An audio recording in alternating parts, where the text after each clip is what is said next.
are two things. There's the audit log and the results. What we uncovered was that 5 of the sticks had the audit log downloaded and not the results. It's a human error. These things can happen. So basically what we need to do is go back to the operations center, and we're going to download out of those 5 machines the results and make sure that it's not the audit log. I guess the exact thing, yes, is if 5 of the USB sticks were missing results from the election, so then they have to go try to re-grab them.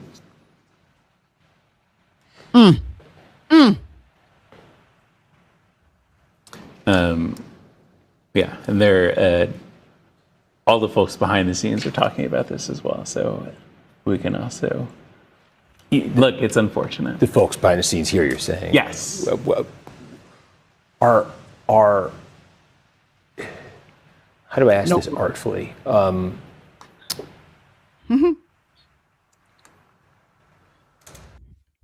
Wow. You heard it right, folks. Poll after poll showed Democrat Socialist Francesca Hong with enormous leads. But it's not a Democrat primary unless the Democrat machine appoints somebody. And the Democrat machine gave Hong the schlong to kiss because she wasn't faring well in a general matchup against Republicans. Folks, we have so much to unpack because you got to see how shots have been fired, and the Democrat civil war was just, it's gone nuclear. It's gone nuclear. All right. This is Poppin' Politics. Remember to like, share, and subscribe as you come in. And if you're tired of the power-hungry commie leftists trying to strip us of our country, folks, you're in the right place because we push back against them. Ladies, let's set it off. All right. Looks like we already got a super chat tonight. Is that right, Shelly? Hi, yes, we do, everybody. Thank you for joining us tonight. That is from Shantia Frazier. Thank you for your $5. Shantia says, good evening, ladies. Good evening, everybody out there in chat land. Go hit everybody right now at the top of the show. Hit that like, share, and subscribe, and hit that notification bell so you will know when we go live. But for now, just go ahead and chime in. All right, absolutely, Nicole. We got a lot to talk about here, so let's get right into it. Francesca Hong, the radical, neurotic, Thanksgiving-hating, self-proclaimed white adjacent Democratic Socialist, went down in flames in a stunning defeat last night. It was a polling miss by double digits. All right, it was a 20-point miss, folks. So you can see going into the primary, everybody was saying Hong was going to cruise to the nomination. All right. Nicole, I mean, what happened here? Were they just off, or was this propaganda?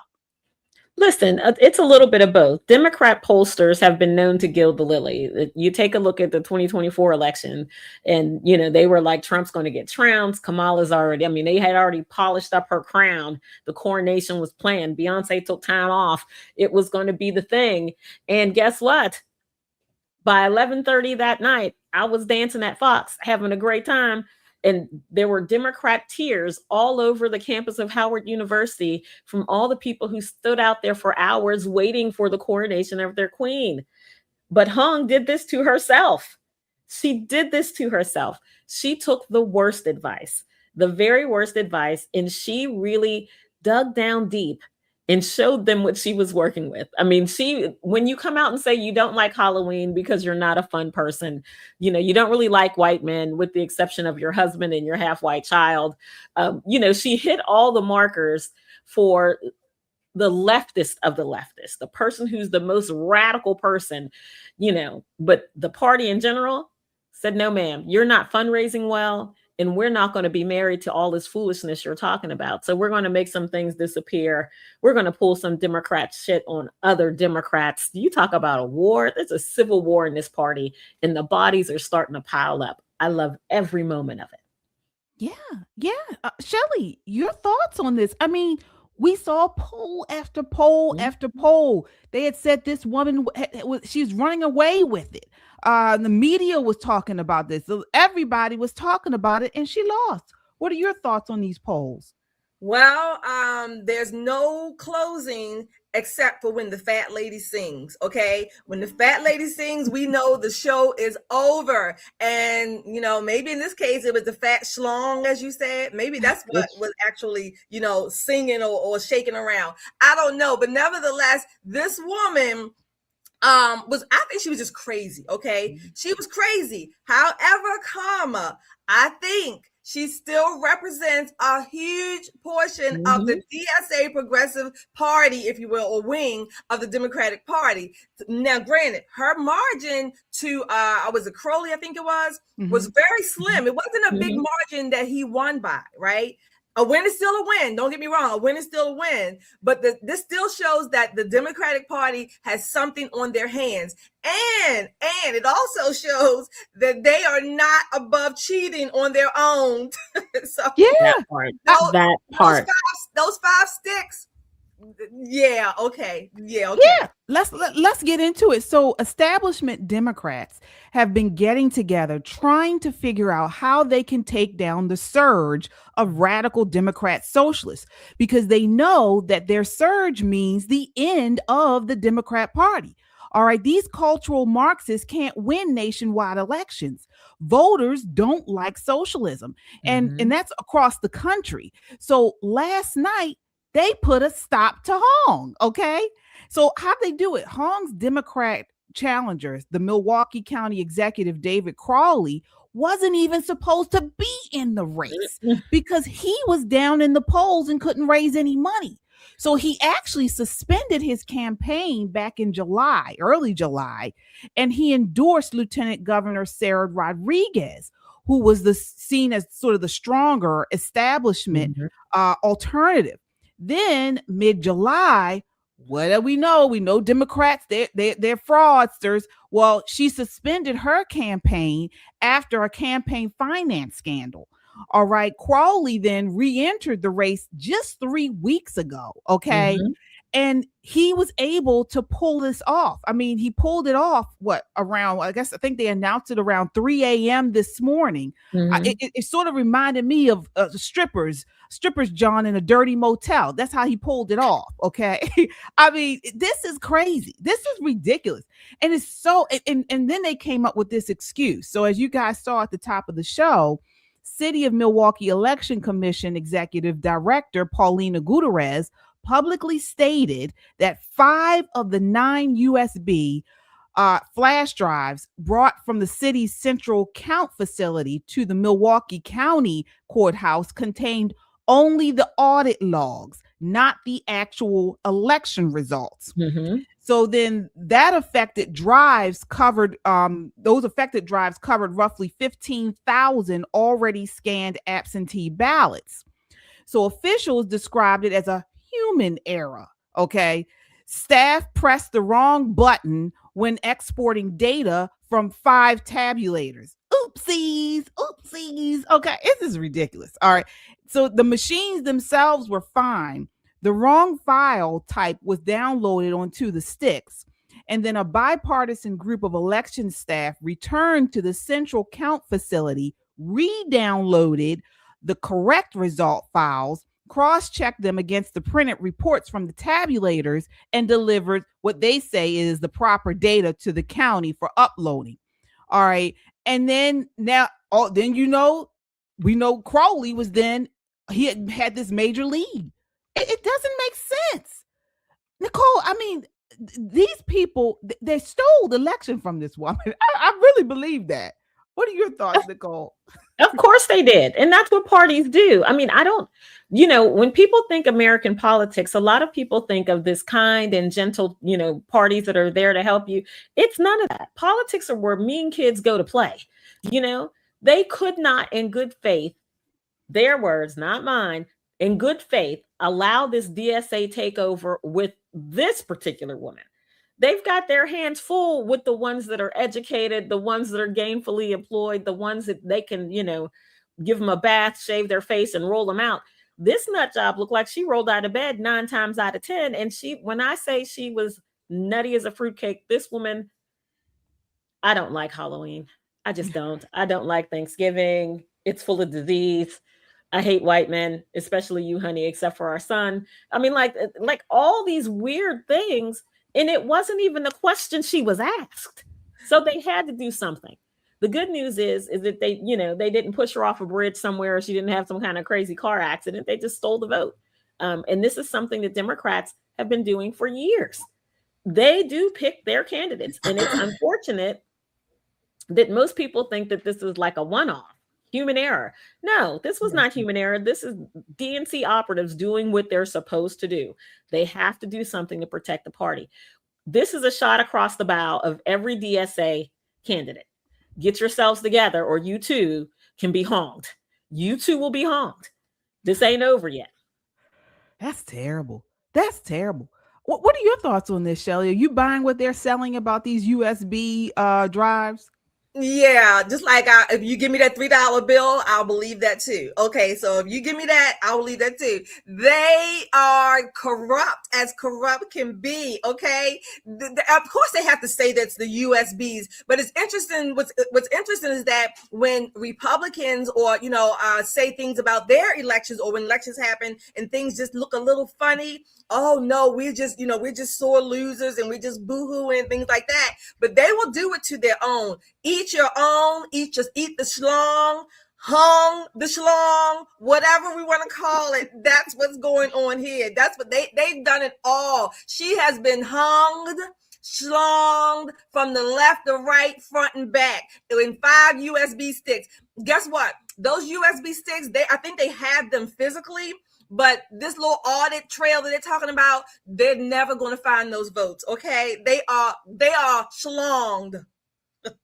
Yeah, it's terrible. It's terrible, folks. What do you all think in the chat? I mean, President Trump and many of us conservatives have been talking about the election, how we have to secure the elections. We got to get our election system underway, to stop all this fraud and things.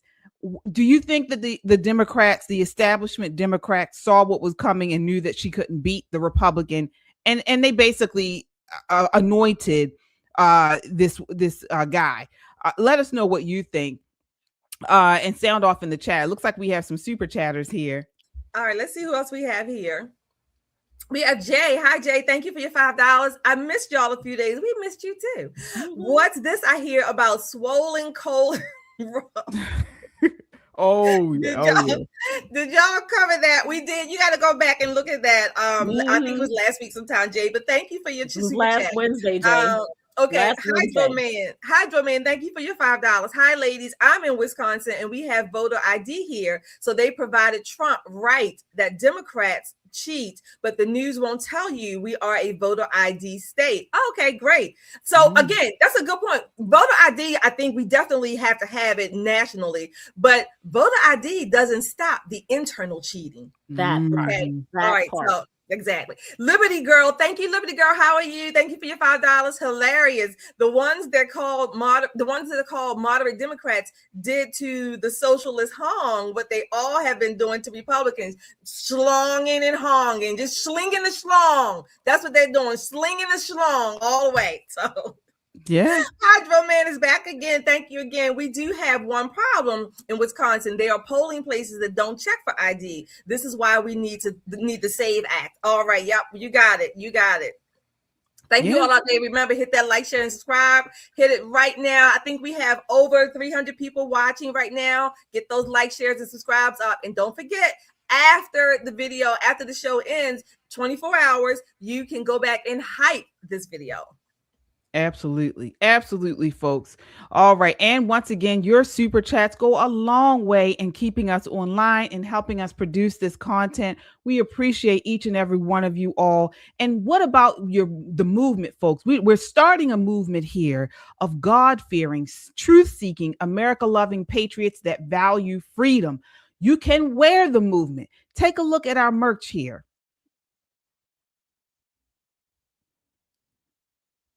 Oh, do we have that? We may not have it yet. All right. So let's move on here.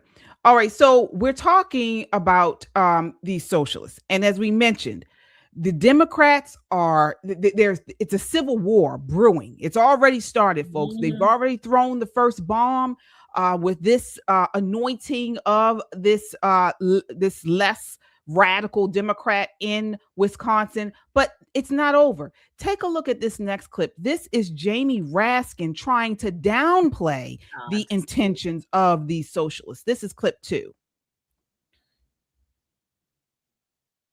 People today say, I'm a socialist. What do they mean? Okay, do they mean I want to socialize the means of production? I believe in dialectical materialism and I believe in the dictatorship of the proletariat? I don't think so. But then there are also other issues that we firmly believe in, whether it's BDS, right? Or whether it is the end goal of seizing the means of production. There you have it. He literally said it, right, Nicole? He said it, the quiet part out loud, very loudly. And listen, that was in 2021. Last week, their current leadership said the exact same things. Jamie Raskin's head is so far up his ass. He too has a swollen colon, just like Auntie Roro. Okay. Jamie Raskins has been a pimple on the ass of the great state of Maryland for a very long time. And you can quote me. I've had enough of this clown. He makes life hard to live here. He is the reason why we have so many illegal immigrants moving into Maryland, because they're willing to give driver's licenses, commercial driver's licenses, housing, bank accounts, and just let them run amok. He has no regard for America, Americans, or the American dream. He's everything. If we talk about these midterms, he's everything the Republican Party is trying to defeat, personified. Yeah, I agree. Shelley, what are your thoughts here? I mean, it feels like if the Democrats can't remove these socialists, then they're trying to say that they're not so bad. Right. Remember, again, it doesn't matter what they call it. What is the end goal? I think that's what Mandami just said. What's the end goal? The end goal is government takeover of private property, government takeover of pretty much every industry here, okay? Not to mention, people think that in socialism, everybody is equal or there's no classes. Bullshit, okay? That's the farthest thing from the truth. There will be an elite class, like Raskin said, and what Marx typically calls the proletariat, okay? There will be at least two classes, and most Americans will not be in the top one. Okay, so if you want your life controlled from the rooty to the tooty, as they say, then that's what you're going to be voting for. If you want government to control your grocery stores, all right. I mean, hell, governments can't even run the DMV right. They can't do that. Okay, they don't do that very well, except to keep Americans, legitimate Americans, waiting in lines, paying extra fees, getting snotty service. So they don't have a profit motive. That's ultimately what socialism wants to do. They want to take the profit motive out and make everybody equal. You will be equal. We'll all be equally poor. That's what we'll all be. Equally poor on rations and any other low-level class that we are not accustomed to. So don't buy the funny sounding or the sweet sounding words, or even the looks of the people who are marketing this monstrosity. Okay, the Mondamis, you got the Al Sayeds or whomever else. Even the Hong, she lost, but she's not going away. At least not what she proposes is going away. Absolutely. And it's not just Mondami who says this. Like you both mentioned, they all push this government control of private industry. All right. Here is Abdul El Sayed. Now, remember, he won his primary in Michigan. All right. And he is now running to get into Congress. Well, he's in favor of a communist style government seizure of private companies. Take a look. This is clip 3. Ownership models like the one Bernie introduced. So I want to actually take it a step further. I agree that we need public ownership, but I also agree that we need some system of public control. Yeah. Like, what is the point of democracy? It's not to protect us from existential risk. All right. There you have it again, Nicole, right? I mean, they are all saying this, folks. This is why it's important to share this broadcast. We must get this out to everyone to show them what's the truth in their own words. That's absolutely right, KJ. And what's so crazy is that the mainstream media You know, once these stories go so viral that they have to cover them, they are so quick to put a date stamp on things. You know, think back just to COVID. Just think back to COVID days when they were pulling experts, you know, out of the thin air, people you've never heard of from these 3-letter agencies that no one knew existed, dusting them off and throwing them in front of the American public and say, you see, the experts said that. So here we have these DSA experts who are telling you what the game is. They're telling you what they're going to do. They're looking you in the face and said, the America that you know and love, that your forefathers and foremothers in some cases have fought, died, and bled for, is not good enough. And we know how to fix it. We know how to fix it. This is a man, El Said, you know, in order to get a loan for his, I assume his first condominium when he was in college, had to pledge that Sharia would be the governing law of his life. Wow. Don't get me wrong. I don't know how these banks for these people work, but this is something that they talked about in great detail today on the Western Journal. And it was very interesting to me that he hasn't disavowed Sharia. He hasn't disavowed the Muslim Brotherhood, but he is everything that I told you 3 months ago that the Democrats were looking for. They were looking for someone who looks like a man, that they could dust him off, dress him like a quote unquote standard American man, and roll him out. They think the American electorate is so dumb that you're not going to listen. You're not going to listen to the words that he says. You're going to say, oh, look, it's a Democrat man and he doesn't have a ponytail and he's not dressed like a furry cat. We should vote for him. Here's this man telling you what it's going to be. I'm telling you now, if you vote for him, you get what you got. Don't come crying to me. I think surrounding states should throw up fences and you're going to have to pass a test to get in. These people are dumb as a box of rocks for supporting this foolishness. And the rest of America, we've got to fight against it, because when Michigan falls, who do you think is going to fix it? The rest of it's our tax money. Like when New York City falls, the state of New York has to come in and clean up the mess. What do you think is going to happen when we allow Islamists to take over our government? What do you think is going to happen? You're right. You're right. Shelley, I mean, are we just, you know, are we totally out of the box on this? Are we making too much of nothing? Or is this an actual problem? No, I don't think we're making enough of something. If I'm saying that correctly, no. This is not a small problem. This is not something. Oh, we can just let this one go by. A couple things I wanted to note. Number one, Americans, unfortunately, and this is just the truth. Americans do have this tendency to vote on looks and superficiality, right? So again, El Sayed, Mandami, all these people, generally, they're good-looking guys, okay? But Wes Moore, for that instance, you know, big ass West. They look good, but what are they saying? Barack Obama, Bill Clinton, all of, you know, what are they saying? And not only that, what are they saying that they're going to do? Okay, we have to think beyond the rhetoric. Okay, we have to think beyond, because someone looks good. Oh, they're going to do good by us. That's not necessarily the case. That's number one. Number two, Nicole, you mentioned this the other night, and it was a good point, and you said it again. The fact that the states, they can literally fail, or New York City and large cities, Los Angeles, they can literally fail, and they know that basically the rest of America is going to bail them out. Mm-hmm. I gotta say this, I'm just saying this on the fly. That shouldn't be the case. Right now, granted, I know as a country, yes, we have our country, we have our states, we are one union. I get that. But the idea that, oh, we can just screw up royally, screw over the cities, the states, bankrupt them, bring them down, crime run amok, and we will, the U.S., the rest of the taxpayers will come to bail us out. It's just like in a very a comparison, like the bailouts with the financial bailouts, right? Those bankers and all those other components, they knew what they were doing when they lent the money to people who could not afford it. Okay.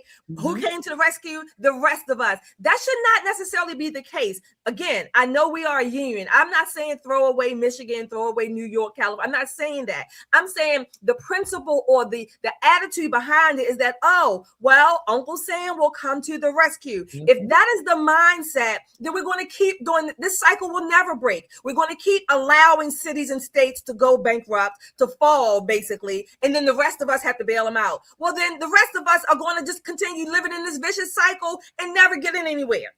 It's not, that should not be the mindset, and that should not be the automatic default. It just shouldn't be. Well, I agree. I agree as well.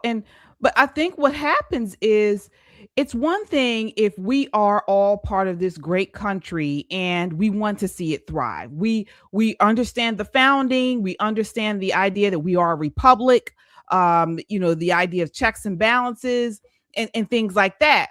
But now we have a growing faction that just totally do not agree with any of the things that have made our country great. They don't believe in capitalism. They don't believe in federalism. They don't believe in checks and balances and the idea of the executive branch, the judicial branch, and things. They don't agree with any of that. And so this brings me back, what you're talking about, what I have said. I honestly think we're going to get to a point where we won't be able to live with these people. We're going to have, it's going to get to a point where we have red states literally and blue states. And, we're just going to have to totally disconnect from these people that just don't want to get with the idea of the way our country works. I think it's going to get somehow to that point, because honestly, I don't see how you live with a Hassan Piker. What if they do get their way? I don't want to, it's the end of our republic, in my opinion. I mean, Nicole, am I going too far on this? I don't think you're going too far, but thank God that there's some steps that we can take before we get there. Shelley, one of the things that came to mind when you were making your point was we're already in this vicious cycle. They call it taxation, right? We're in this vicious cycle. They take our money from us and then they spend it in a way that we wouldn't spend it if we were drunken sailors on a vacation. We wouldn't spend our money on foolishness. We would not. Most Americans go on vacation. They take a couple grand with them. If they're gamblers, they have a good time, but nobody is spending more than they make and then expecting someone else to come and save them. The only person or group of people who can do that successfully is the United States government, because they know we are an endless supply of tax dollars. So when you take a look at what these socialists are doing, and what they're saying is, well, we're too big to fail. If we mess it up, they'll come in and clean it up. They'll come in and clean it up, because there's nothing stopping from those losers, lunatics, Lululemons, as Senator Kennedy calls them, from packing up and moving to a red state and bringing their ill-fated politics with them. Hello, Texas. Hello, Tennessee. Hello, Florida. Go ahead and preach. I'm saying it loud for the people in the back. This is what's happening. They're running from the blue states, but they're not changing their mentality. Nope. They're not. No. They're bringing the sickness and the poison with them. The only thing that we can do to combat that is we have to wake up the sleeping giant. We have to wake up middle America. We have to wake up the patriot in all Americans. Now, I'm not big on people who are naysayers of the American dream. The American dream is what makes America, in my estimation, great, where you can be born to low, humble circumstances and work and be blessed and be lucky into a point where you can be filthy rich and your grandchildren can wipe their butts with $100 bills. You know what I mean? America is that country. Just because you're born poor doesn't mean you have to stay poor. Just because you're born rich doesn't mean you're going to stay rich. Anything can happen. And that's the wonder and beauty of this country. But lost in that wonder and beauty are people who would like to come in and say, well, you know what? What if we all were rich? Wouldn't it be better? All things being equal. We've all been to college.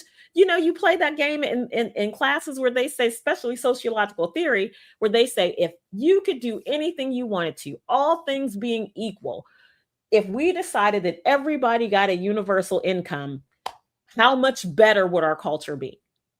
Well, in your mind, especially as an older teenager, that sounds like a great idea, because they're not thinking like adults.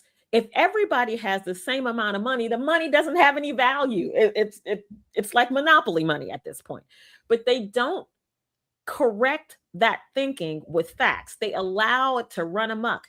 Perfect example, the blueprint here in Maryland, where the question was, if we could spend as much as we wanted to on education, what would we do? That was a theory question. It wasn't a policy question, but here we sit with a blueprint that none of our counties can afford.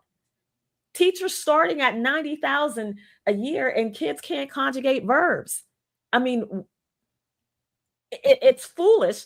However, they know someone is at the back to save them. And Shelley's right. Until we change that mindset, they're going to keep playing these little foolish games with the American taxpayer. We got to stand up.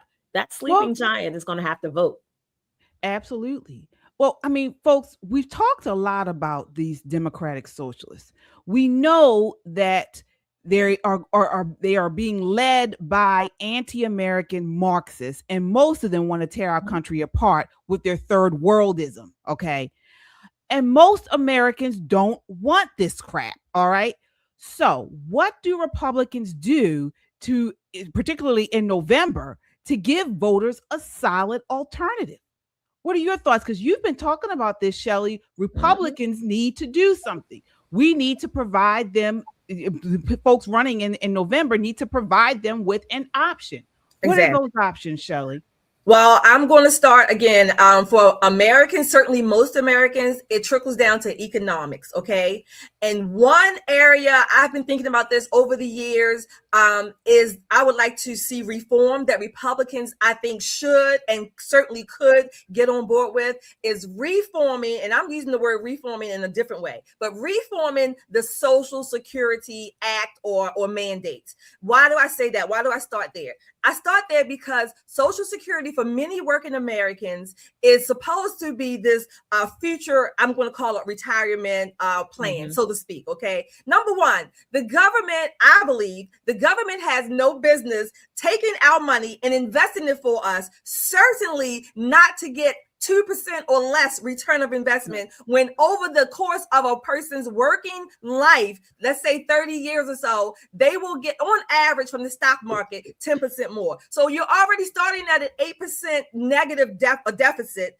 And that's cumulative. Just like interest is cumulative, so is the deficit that Americans are losing out with Social Security. I say start there. And how do I want to do that? I would say this: at least 65 and under, or those who want it, give us our money back. Number one. And what would we have to do with that money? 1/3 of it goes into a retirement plan, a 401k, a retirement plan, whatever the case may be. The second third goes into a health savings account. Okay. Because we know healthcare is if not the biggest, burden, if you will, on families and individuals, their healthcare expenses. The last third can be split between education savings account, maybe even paying off, giving people their money back to pay off some big debts that they may have. And then however that pans out, that's just the general plan. And I wasn't alone in this. I was looking this up today, and way back in 1994, under President Bill Clinton, there was the Social Security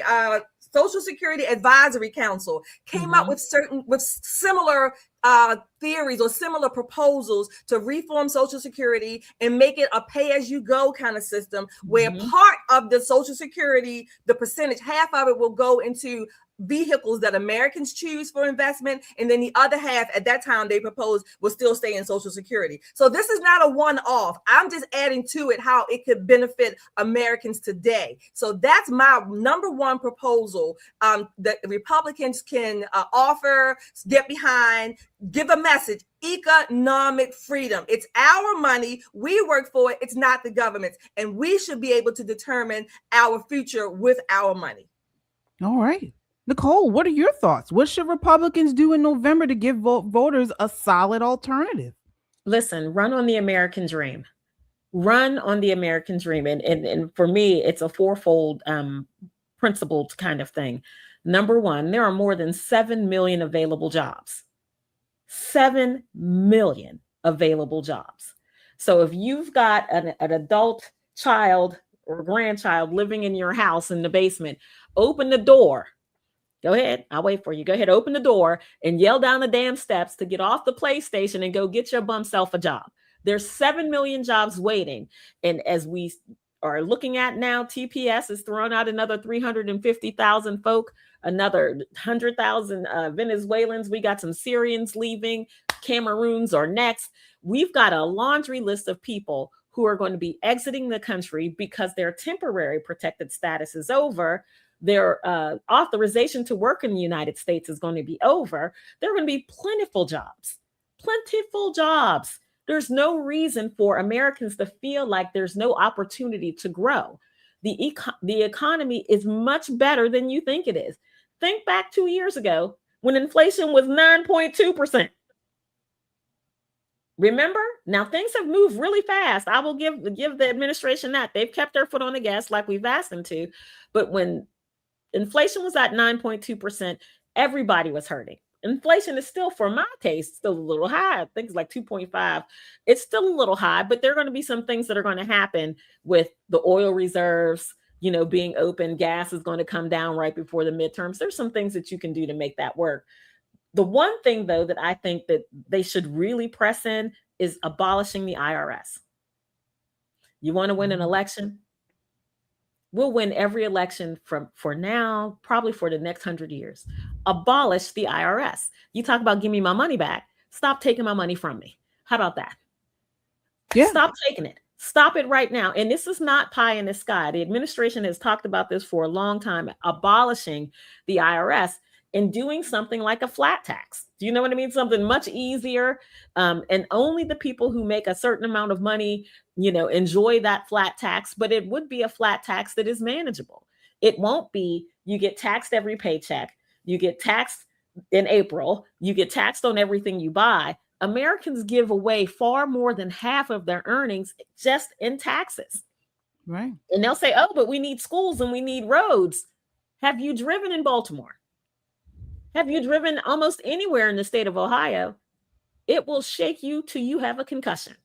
So don't miss me with this. We need it for roads. We need it for schools. Kids are struggling. We can do better by our children with school without question. Our roads are passable, but this is, if the Republicans want to win big in November, sell the American dream, the economy, abolish the IRS, and leave all of the immigration and all the other things that we need to handle in the background. Speak to Americans, kitchen table, and look them in the eye while you do it. I think that's how we win big. That's Excellent. it. Yeah, I agree. And my thing would be sort of similar to what you said, Nicole, about the American dream. And President Trump's already doing it. So in a recent interview with Steve Gruber, President Trump explicitly affirms the GOP is now the party of the worker. Bigger, more powerful, and no longer the old party of 10 years earlier. That's a quote he said. All right. Now, he's doubling down on this, and I think it's a great message. All right. It goes along with the 2024 Republican Party platform. The dedication in that said to the forgotten men and women of America. And then he goes in to a return to common sense. That's it. That's it. That's all we need. To the forgotten men and women of America, and talking about basically going back to the workers, putting the workers first. All right. That's what we need to start doing. That's what he needs to focus on. And they're already sort of doing it, but I feel like they're just not doing it enough. In Michigan, the GOP Senate candidate that's going to be running against Crowley, Mike Rogers, he's been campaigning on manufacturing job losses. All right. He's been talking about Trump's GM manufacturing wins. That's a great message. Keep pushing that. All right. Keep pushing the idea of trade. President Trump has this in the administration has that apprenticeship tracker. Okay. Do you know this year, actually the 2026 high school graduating class, that I think that class had one of the largest amount of graduates have decided to go to trade schools instead of college. That's great. That's a great message to continue pushing, and for the administration to say, okay, this is what we want to do to grow domestically. All right. To supercharge our economy, to inspire people, to let them know young people can enter into trades in months and reach solid six-figure income without the college debt. These are messages that reach everyday Americans. And like you mentioned, Shelley, it's the economy. So those are some of the highlights I think that they need to start focusing on. Absolutely. In. Absolutely. They need to start there. Like you said, Nicole, these are kitchen table issues. Not only that, these are this particularly the economy in all the aspects, that these are the issues that win. Particularly for Republicans or conservatives, these are winning issues. They're not just pie in the sky. Americans have to balance their checkbooks, if you will, every month, certainly, at least. But nevertheless, they want more money in their pocket. You all both mentioned the jobs in particular. Mike Rowe, I love Mike Rowe. Me too. What's it? Dirty Jobs, I think it is. That's what he got. Yeah, Nicole, he was talking about that 7 million. These are people not in the labor force, meaning that they're not looking for jobs, okay? Right. You only count it as far as employment, unemployment, if you're actually looking for jobs, okay? So 7 million, and if I'm not mistaken, I think these are 7 million young men, primarily. Yes. The bulk of them are 7 million young men. So these jobs are out there. KJ, you mentioned it. I mean, Mike, I would just go to dirtyjobs.com. I'm not sure if it's .com. Go there. But Mike Rowe, he puts out good information. He has a track record, if you will. Americans, these are real jobs, making real money. You don't have to go to college and incur the debt, but guess what? You get a skill along the way. So even if you do or don't go to college later, nobody can take that skill from you. Absolutely. Folks, sound off in the chat. Let us know what you all think. What do you want to hear Republicans talk about in November that you believe will get conservatives and independents out to the polls? Let us know. I see we have some super chats here now. All right, we have more here. Come on, everybody. Come on down. Come on down with the super chats. Who do we have here? We have Kung Fu CJ. Thank you. Kung Fu CJ for $5. Shelly E is right. Your children will belong to the state. They believe government is God. Do you really want this system of government? No, we don't. And you are responsible for your children in God's eyes, and that they're given to you for whatever time that we have them here, but they are your responsibility primarily. All right, Hydro Man, thank you again for your $5. Thank you for Hydro Man for being with us tonight again. You ladies that get to let everyone know that this state is a voter ID state. Let that spread like fire to help spread how much we need the SAVE Act. I think you're talking about Wisconsin, your state, but yes, you're right. You're right. We got to get the word out. You can do that if you share this video. Bernie, absolutely. Hi, Bernie. Thank you, Bernie, for your $10. Oh, Raskin. Ugh. Just as bad as Schiff, who has actually subpoenaed Trump again. By the way, you're all Wonder Women. Thank you, Bernie. Oh my gosh, Schiff is he just needs to go and strip his ass down. Oh my gosh. 3 equals 1. Thank you for your $2 super chat. Check them, ladies. USA. Thank you so much for your support. Daryl. Hi, Daryl. Thank you for your $10. I believe the Constitution should be a part of school curriculum from 8 to 12, along with civic studies to reorient our children back to patriotism. Absolutely. That's right. You're right. Thank you, Daryl. 3 equals 1 again. Thank you. Give me my money back. That's right. Or like Nicole said, don't even take it from the beginning. Give it back or don't take it. One or the other. Bernie, again, thank you for your $20. Fun fact. Did you know Babe Ruth was born in Baltimore? And later in his life, he became a Republican. When I was there, I visited his birth home, not far from Camden Yards. Yep, it's right downtown, about 20 minutes from all of us, I guess, give or take. And I want to give a shout out to Denise. I thought that was so funny. Denise, I didn't put them on backwards today, but I'm having a little bit of, one of them is just not acting right, but I'm laughing too, Denise. This is going to be my signature, but thank you for that. I thought that was so funny. Yes, indeed. Yes, indeed. And folks, you guys know we are, again, God-fearing, truth-seeking, American-loving patriots that value freedom. And what do? We wear the movement. All right. Here are some of our merch that you can get right on the front page of our YouTube. You tab over to store. That's our America 250. Yes, we are still celebrating the 250th anniversary of America. Yes, we are. It's a great way. We're going to be celebrating all year. You can too with those mugs. We have that, and we have it in t-shirts as well. Okay. We got it in t-shirts. You can get, and if you don't have the 250, we also have different various. That's our unapologetically American shirts. All right. You can get that. You can get it in hats. All right. You can also get it in mugs.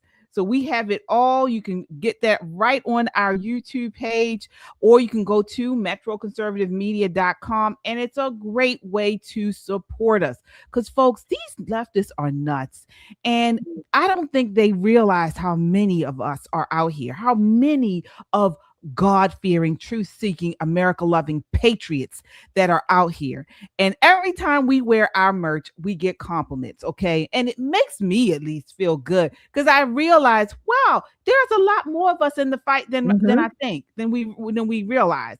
So get your merch and wear it, and then send in a photo of you wearing the merch. All right, moving right along, we got to talk about the WNBA.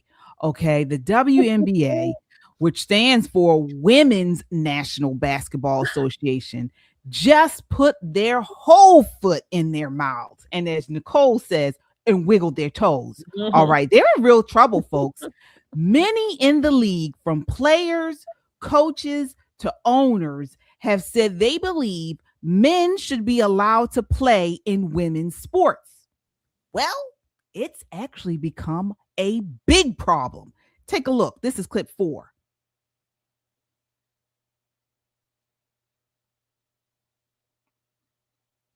Oh, do we have that? Battle. That's what I think I was saying, that like the battles have changed. Oh, yes. You know, like our intention's been the same, but now the environment has changed. We see trans people's rights being, you know, stripped away from them. There's a lot of discourse around trans athletes and what they can compete in. I would welcome a trans athlete on my team or against my team anytime. I don't think it's a problem in the world. It's just another way to kind of attack trans people. You know, we've seen players like Laisha Clarendon who stepped into that forefront and have been brave enough and courageous enough to kind of step up. So I guess that's the next battle that we have to fight as athletes. All right. You see, they're advocating for men to play in the WNBA, trans in the WNBA. That was a player. Now here's a coach advocating for it. This is clip 5. The answer with, like, for me, sports is about belonging. It's about inclusivity. It's about allowing everyone to be their own. You know, I'm big on that just because I have been criticized for my height, for my ethnicity. I've been in those "you shouldn't belong here" many times. And for me, I don't want that space, especially Golden State, to ever feel like that. So I'm all about women, little girls deserving to play, and that includes trans women. So I'm all about inclusivity. Are you serious? Yeah. They have to. What were they? Okay. Yeah, they're serious. They're serious. It's ridiculous. It's ridiculous. But I want to get you ladies in your response to this. But before we do, we gotta. They want it, so they got it. Now, former NBA player Royce White is declaring for the WNBA. Take a look. This is clip 6. My fear of flying really wasn't a fear of flying. It was the transgender trapped inside of me, caged inside of me, that gave me an aversion to small spaces. I think there are plenty of people out there who have that makes perfect sense. A transgender trapped deep down inside of them. And so they think every one of you, no, every one of you do. Let's just be. Yeah, they think they're claustrophobic. Not really claustrophobic. It's the transgender that's trapped. There it is. There it is. So he's not the only one. He's declaring for the WNBA, and Enes Kanter just declared to join the WNBA draft. Clip 7. If simply declaring who you are is all that's required, then I meet every single requirement necessary to compete in the WNBA. My team and I have carefully examined the WNBA's eligibility criteria and governing framework surrounding self-identification and inclusion. Based on the current guidelines, I can and am officially declaring my eligibility for the upcoming WNBA draft in May 2027. All right. Shelley, what are your thoughts? I say, bring on the balls. Okay, let's bounce some balls. Let's play ball. Is that what they say? Play ball. That's what we're gonna do. Let me say, look, I've loved Roy since I've seen him on social media for I think the last 2 years or so. So it kind of is like eerie to see him like this. But he is the man to actually do this, okay? And Ennis as well. All credit to them. They are the men to actually do this and take this down. All of you out there in Minnesota, you need to go and make sure you do vote for Royce, for his seat, for his campaign. He's been running. I hope this turns over what is it, WNBA? Those women in there, I don't know if they're women. Do they say they're women themselves? I guess. Oh, yeah. I don't know. But this is it. I didn't know sports was just about inclusivity. I mean, right. Yeah. I think, of course, when you're children, young children, you want all children to be active in sport, things like that. But I didn't know that was the goal. Okay, of course not, especially at that level. She sounds stupid. Nicole, what are your thoughts? Well, whatever team picks up freedom, Ennis, whoever picks up freedom, I'm buying some tickets. Next season is going to be a record-breaking ticket selling season. I don't like the WNBA. I've never liked the WNBA. It moves too slow. My ADHD just won't allow me to, enjoy the things that move that slow. But I'm going to tell you, I will buy the popcorn, ladies. I will buy the beer. We will be there to watch freedom take over the court. The whole premise of the NBA or WNBA is because they needed something for the women, separate and apart from the men. The whole premise of their league is not inclusivity. The whole premise of their league is that women and men are different. And under no circumstances could you compete with the men of the NBA. So we've given you and continue to fund a league of your own. And you look that gift horse in the mouth all the time by demanding more money, of course, although you don't bring in the same amount of fans, but you demand more money. And now you're saying, you know what? We're going to let men in. Well, hell, what? We could have just had one NBA and you all could have sat on the bench. That's what that could have been. It's ridiculous to me, but I also love the parody of these men. Listen, the WNBA is staring down a barrel of a gun at this point. If no one drafts these men, there's going to be a lawsuit. There's going to be a lawsuit that's going to make their little, lace fronts fall off. There's going to be a whole problem because why weren't these much more talented people drafted? Oh, well, that's what Stephen A. Smith is talking about that in this next clip. Take a look. This is clip 8.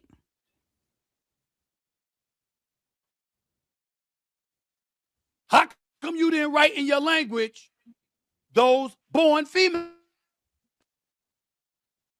How come you didn't make that clear? Because if you were born a female, even if you're transitioning to being a female, because you weren't born a female, that would make you ineligible to enter the WNBA. Why didn't you do that? Otherwise, you're going to have cats 6'8" with goatees walking in your league or claiming they're going to walk in your league. You can deny them entry. You can refuse to draft them, but you're going to open yourself up to potential legal action until you clarify what the hell is going on. Player eligibility is collectively bargained, meaning this is also an issue involving the WNBA Players Association, not simply a unilateral decision for the commissioner, Kathy Engelbert, which means that, yes, the league office should have done more, but the Players Association, you got to get on top of it. There you have it. I hope these guys, I hope they get in and they play and they dunk so hard on these women. There will be the first time they have a penis in their face because most of them are gay. I hope they wreck shop on the whole court, on the whole league. And yes, that would be the one time I would actually buy a ticket to a WNBA. That's game. right. I would, just to go see that. Can you imagine if this was taking place during the era of Michael Jordan, Scottie Pippen? Can you imagine this foolishness? I don't even think, I think what did it say? It's a time and a place for everything. And of course, in our woke culture, all of these WNBA, lesbian, transgenders, whatever, this age of confusion. It's not confusion. The WNBA does not want to have to address this. But again, Royce, Ennis, anybody else, play ball, play your balls on that court. I mean, they just had a big controversy with two women. One woman filed another person, and they said it was intentional and all this other stuff. These are two women. Imagine what happens when Freedom accidentally elbows somebody.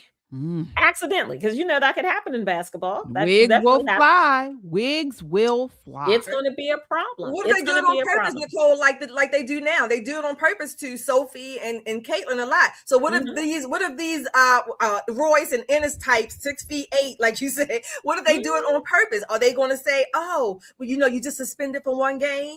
We'll see. It's going to be a mess, but it's a mess of their own making. Again, smart money would have been, oh, you guys want to play with men? No problem. We'll dissolve your league and good luck to you at the NBA tryouts. That's what it could have been. But the NBA continues to fund their lunacy, so I have no mercy for them either. This is absolutely lunacy. But they're going to get what they deserve. Maybe one season of selling out every game in every stadium because people want to see real balls on the court. Yeah. Hey y'all, we going to play some ball this next year. Is it next year for the draft 27? Yeah, we're going to be on the ball court. We're going to see the balls playing some real balls. It's going to be good. What do you guys think? Sound off in the chat. Let us know what you think. We have some supers here, Shelly. Is that right? Yeah, they want to play ball too. Let's see. Tijuana Border Jumper. Hi. Hey, thank you for joining Tijuana. us tonight. Where have you been? I got my sister to watch the other day. Hi, Nicole. Ooh. KJ and Shelly. Thank you, Hello, Tijuana. Faith in you. Thank you for your $50. I can't get past the AI aspects of hiring. No one is doing interviews. 55-year-old with degree and veteran and tons of work experience. I ran a 911 center, ran medical clinics, moved to help with my mom. No jobs. Someone is not carrying the one in those stats. Oh, okay.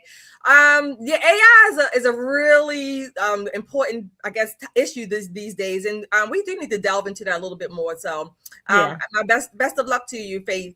Hydro Man, thank you for your $10. The Dems control what kids should learn are in our state, and trust me to teach one side that makes things worse and keeps racism alive. What they push in schools in Milwaukee.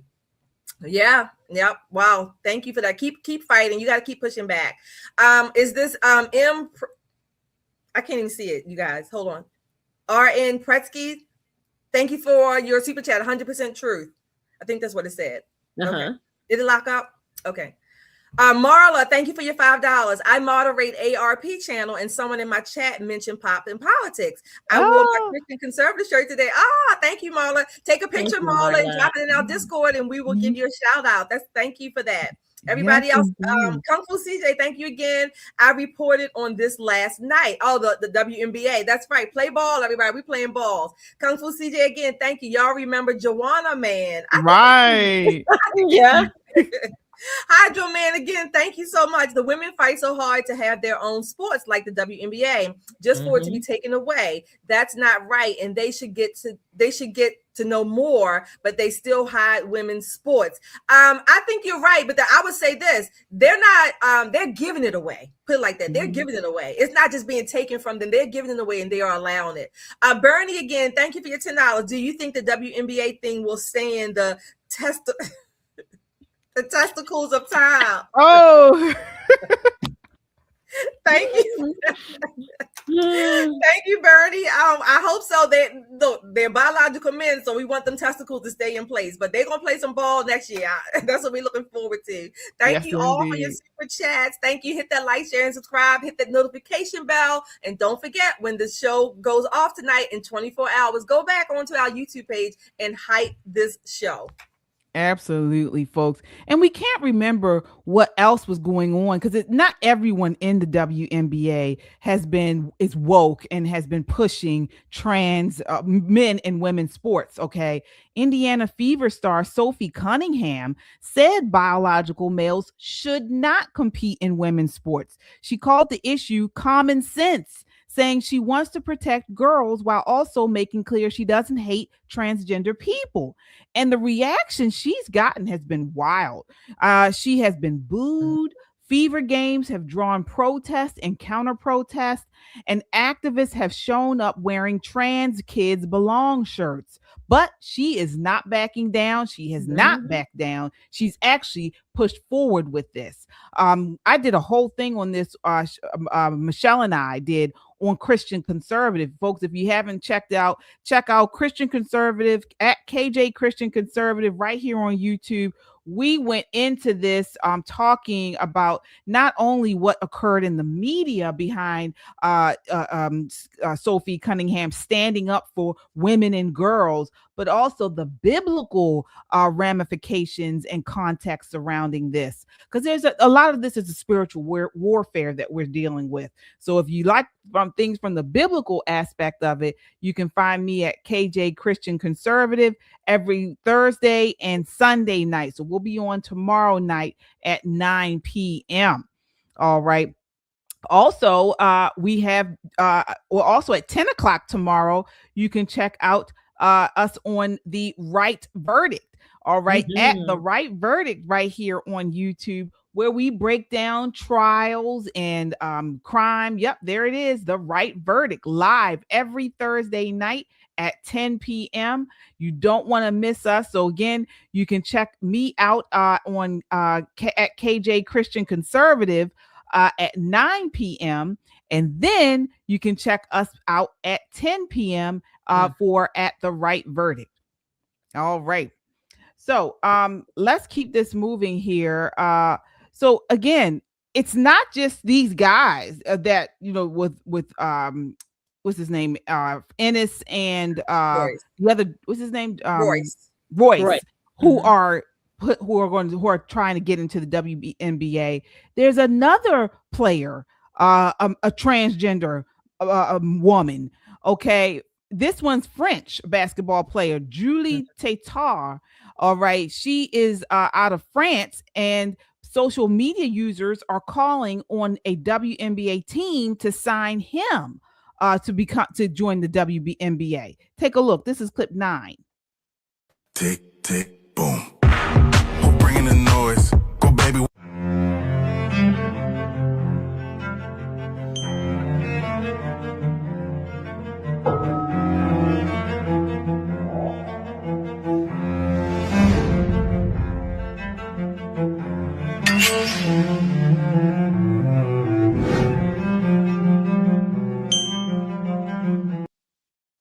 Isn't that crazy?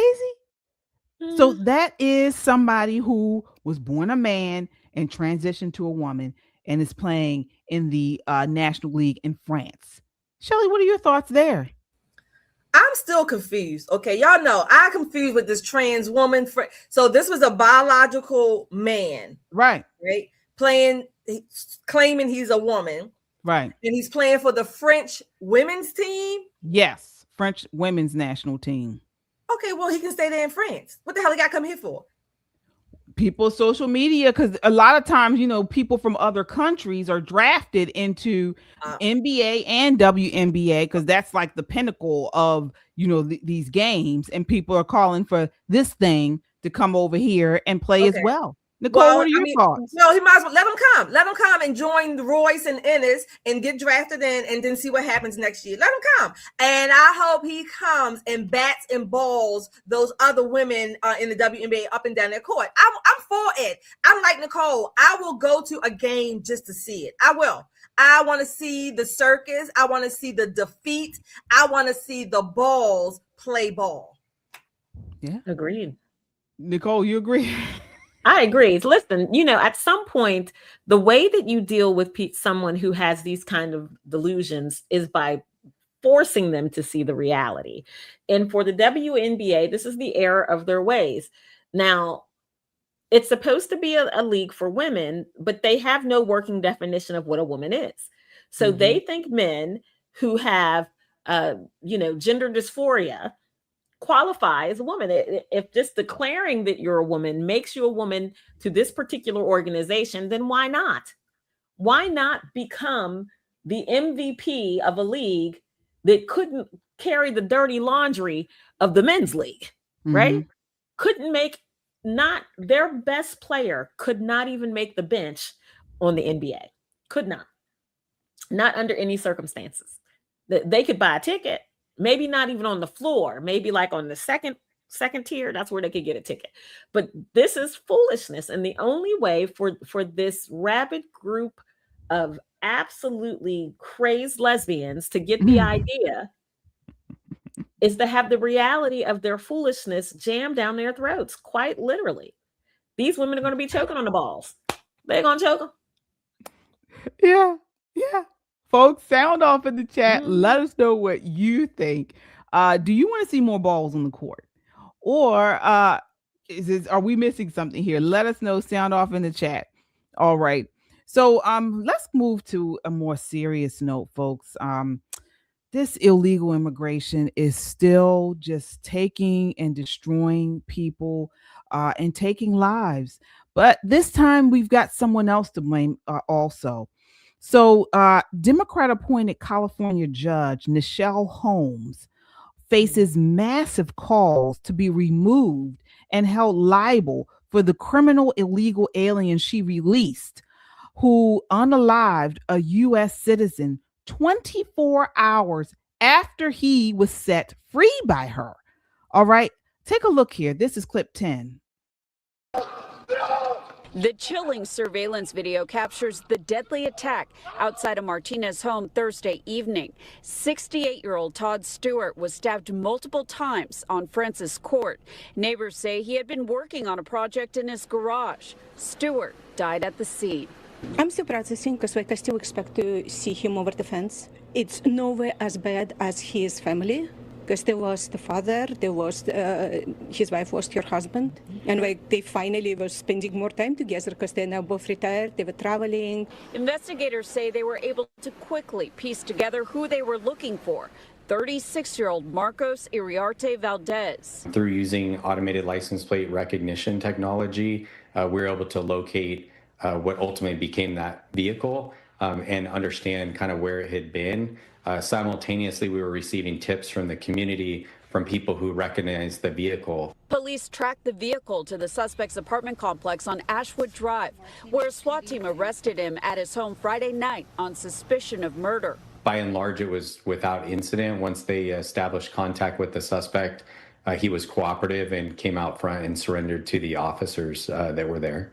Police haven't identified any known connection between the two men. Stewart's neighbors said his widow noticed the suspect's car outside their home before the attack. She's seen him sitting in a car, and she thought maybe he's visiting, maybe he's waiting, and she saw him there sometime before, an hour before, so he's been there for a while. Police say court records show Iriarte Valdez was already facing burglary charges out of Orinda and had been arrested just days before the killing for violating home detention rules. And then on August 5th, he was ordered release on his own recognizance and then referred back to home detention. Our understanding is that he didn't have the home detention monitoring equipment placed on him until the day after the homicides. The suspect is being held on $1.1 million bail. I'm glad they arrested him, but as I said, it won't bring Todd back. I wish they did not release him day before. Wow. And again, I mean, people are just upset because this is another case where these judges have just ignored the past, ignored the previous crimes that these people have committed. And this was an illegal. And let these people roam free. Here she is in image 2. The judge that did this. Do we have that? Yeah. I mean, it's ridiculous. Again, this is, what was it? Judge Nichelle Holmes. Now, the question does become, did she know? I mean, was this information available on August 5th? What did prosecutors tell the court? What did pretrial services recommend? What did his prior did they show this prior record? I mean, I don't know. Nicole, what are your thoughts here? You know, it's getting to a point where we're going, it's becoming normal. It's becoming normal for American citizens who are going about their usual day to be murdered in cold blood by people who aren't supposed to be here. And the nation goes, it's a doggone shame. It's a shame that Todd is dead, but we have to have these illegals here. We have to have these illegal migrants. We have to be compassionate. What about the compassion for the people who belong here? And for this judge, having had his previous history in front of her, having had issues with his home detention, which in and of itself is some bullshit. Let's just do that. But knowing that he could not control himself there, I have two simple questions. Where was the ICE detainer? Let's do that. And the second one, if he could not maintain himself on home detention, how do you go from home detention to on your own recognizance? You're moving in the wrong direction. You're moving away from the punishment of it. You know, it's gotten to a point where criminal justice is not justice for anybody. It's not even justice for the criminals at this point. We have got to get our legislature together, because she can do that because of the way the law is written. Law is written by legislators. We have to change this nation, and I cannot say it enough. You have to vote, not just the top of the ticket. You have to vote the entire ballot, because the people who you don't think you know, or you think you recognize a last name, or somebody who went to school with your cousin's husband or whatever, those are the people who have the most control over your life. Those are the people who get to appoint and elect these people, right? This is what you get. She's more interested in being liberal, more interested in this particular illegal immigrant's version of American freedom than the actual man that he murdered in cold blood. And to watch this man fighting for his life, screaming, "Help me, help me, help me," in front of his own home. We've got the laundry list of names. We can go through the names again, but you all know that, especially our folks, we know these names. But what we don't see is enough action cleaning up our state houses, cleaning up our county commissioners, and yes, replacing these liberal-minded judges who put Americans last. It's not because of your political persuasion. It's because you don't seem to see value in the very American life you're sworn to protect. Right. Right. I mean, Shelley, is a black robe, can it become is it a shield from accountability? I mean, we have this case. Then remember, there was the case, I want to say it was in Boston, Massachusetts, where the judge allowed the illegal to go out the back door of the courthouse to shield them from ICE. Now, I think she took them out. Where she was walked them out. She literally walked them out through the judge's tunnel. She absolutely did. Right. Now, I think she did face some type of punishment. Okay. But what's going on here, Shelley? What can we do? Unfortunately, to answer your question, are black robes and those types of positions, are they shields, or they're not by law? They should not be, but in practice, they do have a shield. Okay, that's just the way it is. There's the law, quote unquote, the books, and then how it's played out. Many times, these judges, even prosecutors, they may not have even offered a sterner sentence for him. Maybe, I don't know, but even prosecutors they're shielded from a lot of accountability, particularly public accountability. They may have their professional organizations that might cite them or sanction them for something, but that by and large means nothing to the general public and the menaces that are released onto the general public. That's number one. Number two, I was trying to find out if there was an ICE detainer, and as far as I can tell, there was not one. There was not an ICE detainer, but the fact that he was arrested on felony burglary, felony burglary already, at least I would say implies, but at least has the aspect that not just the burglary was a crime, but the fact that the person went there to commit a crime above and beyond just stealing something or breaking and entering. Yes, that's a crime in and of itself, but there was an intent behind it. So I guess a more malicious intent. So there was already that. This man, again, he wasn't illegal. So when I was looking at this, because there was no ICE detainer, one of the things that I wrote down in my notes was that talking about solutions for Republicans going forward. I know you said, Nicole, kind of keep the immigration stuff off at least until after the elections, but certainly after the elections, Republicans need to tighten up the ICE loopholes or the DHS loopholes. These detainers, the warrants, the judicial bench warrants, or whatever they call them, the administrative warrants, need to be tightened up. Why? Because many of these cities, particularly blue cities, blue states, they are finding ways to circumvent, if you will, the federal statutes that rightfully govern immigration and illegal immigration. So they're finding ways around them with these jurisdictional laws, if you will, where the people who are the police, the jailers, if you will, the commissioners, they're caught in a bind. Do I violate the law of my city and state, or do I violate federal law? So you're putting, again, your average American who wants to do a good job, you're putting them in a damn catch-22 where they're damned if they do, damned if they don't. And they get the backlash when the backlash should rightfully go to the prosecutors, the judges, and all of these legislatures at the state levels who are making and allowing for these asinine rules to apply and hem people up. Yeah, I think we there should be a formal review of the release of the decision.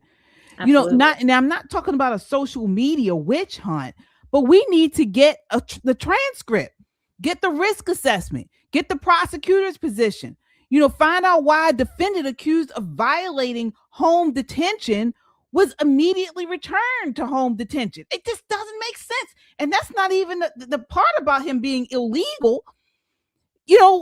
If the judge followed the law, but the law forced an obviously dangerous result, then legislatures, as you mentioned, Nicole, need to own part of this too.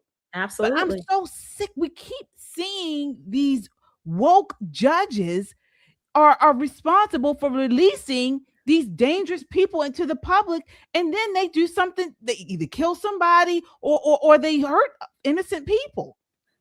Yep. And then you never hear about the person that they killed. Once the murder or the deletion, YouTube, has been done, it's all about the person who did the deleting. Right. Until victim impact. And then you get the tearful families who are, kind and generous and gentle. And I'm not knocking them, but I can tell you it wouldn't be me. I would have to be handcuffed, maybe tased. Maybe they would have to use some of them new shocky gloves to contain me, because there would not be one moment of peace until the law changed. And these judges, these activist judges, get that free reign to do it because of activist legislatures. Listen, if the law was narrowly construed the way the law is supposed to be, then we wouldn't have these issues. But what they've managed to do is give these judges like a million different avenues to kind of circumvent what the right thing is supposed to be. Every now and again, you see a judge get sick of it and come down hard on somebody. There was a viral video going around with a judge in Texas where she had this 21, 22-year-old. He's got 50 arrests, was robbing, pillaging, and showed up waving gun in a convenience store, took 2 shots at somebody, and she locked his ass up. And people were like, oh, clutch your pearls. And she said, no. About 10 years ago, people would have said you need to go back again into the juvenile justice, but you're an adult person, and adult people have to behave in this society. You're going to prison. You are going to prison. And the boy's mom was streaking and went running out of the courthouse. But the reality is that should not have been a viral moment. That should be Monday through Friday at every courthouse in this nation. At every courthouse in this nation. If we can't defend ourselves against the criminal element, whether they're native born or they came here hook or crook, makes no difference. Americans deserve to live in peace. That's a part of that American dream. And listen, I'm not telling the GOP how to do its job. Yes, I am. You need another 1994 style, Newt Gingrich style contract with America. That's what you need. And rather than say immigration per se, you need to talk about protecting what we value, our family, our land, our possessions, especially our children. Again, I'm telling you how to win. What else y'all need? I'm telling you how to do it. Folks, please share this broadcast. Share it in a DM. Share it on your social media. Share it in a text message and subscribe. All right. We want everyone to see this. Again, as you come in, hit that like button. It helps this video to get out to a wider audience, and we appreciate the support. We have some super chats here. Thank you all so much. All right. Let's see who we have. Come on down, you guys. Jack, thank you, Jack, for your $2. God bless you, ladies. Thank you for what you do. Thank you for chiming in tonight with us. We have Marla. Thank you. Marla became a YouTube member. Congratulations, Marla. Congratulations. Thank you so much. Hydro Man, again, thank you for your $2. Judges get paid off to let them go by the state. In essence, it boils down to that, because they still receive their checks, and we are their check. We're their payers. We pay them. And then again, the laws are coming back to haunt us. This poor man in front of his own house, in his own damn garage. Okay. And it's random. That was random. It was random. It was random as far as the person, but it's predictable as far as what his behavior was going to be. Yeah. That's the difference. So so had he been locked up, the randomness would have been taken away. Wow. Yeah. Wow. I think we had some more super chats. We have. I think is it Jessica? Yeah, Jessica. Thank you, Hey, Jessica. Thank you for your $5. Mullen already said that he's going to be revamping things in DHS after the chaotic midterms. The DOJ has already filed lawsuits on 12 liberal states. All right, that's good. That's a good start. You need to keep it up. But Jessica, Mackenzie should be in bed. Have a nice night. Oh my gosh. It's still summer. She got like a week left. Wait. In Maryland after the holiday. I don't know. Might be more. No, I think it's the 24th. Oh, okay. All right, folks. Well, again, like we said, we'll be back tomorrow night, but on different channels. Okay. So again, you can catch me on Christian Conservative. All right. That's at KJ Christian Conservative at 9 p.m. You can catch Michelle and I tomorrow night on at KJ Christian Conservative, where we're breaking it down, the news, pop culture from a biblical point of view. All right. And then right afterwards, you can check us out, us three, back on The Right Verdict. All right. The Right Verdict, that's at 10 p.m. tomorrow night. You can go over there to at The Right Verdict. Make sure you subscribe and check us out. We're going to bring you the latest on cases. What do we have there, Nicole? It's going to be good. Listen, put your kids to bed. And I'm glad Mackenzie's already in bed. And Jessica says she's back in school. Put your kids to bed, get you a glass of red wine and sit back. It's adult conversation. We're going to talk about these very same judges and very interesting cases that's going to make you think. And of course, argue with us, because, you know, we're three very different voices, but we understand that there's one standard of justice, or at least there should be in this country. So if you are very interested in true crime and you have strong opinions, tomorrow night at 10 o'clock, you need to be one of our jurors. Get in that chat and let's mix it up. We look forward to seeing y'all tomorrow. All right. All right, everybody. Again, thank you all so much for watching. Until next time, count your blessings and live a life of purpose. Good night. Good night.